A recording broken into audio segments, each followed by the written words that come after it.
grande fierté, surtout qu'après les 2 années passées avec la Covid, c'était vraiment pas évident de se remettre dedans. Quand, les athlètes ont pu revenir à l'entraînement, le seul équipement, possible pour s'entraîner, c'était juste une piscine, classique, on va dire, sans plongeoire. Donc, Jules, en fait, a recommencé à plonger à partir de plots de natation, en 2020. Donc c'était vraiment pas évident pour, avoir en tête justement les échéances internationales après.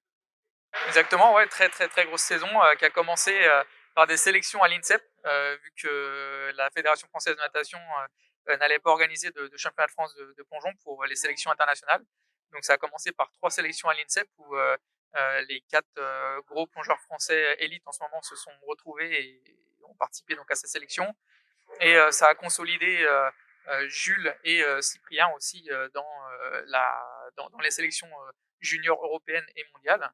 Et une grosse saison pour Jules surtout parce que sur les 2 compétitions, que ce soit Europe ou mondiale, il a en quelque sorte un peu loupé sa première discipline. Donc en Europe, il a loupé le 1 mètre, mais par contre, il a gagné le 3 mètres derrière.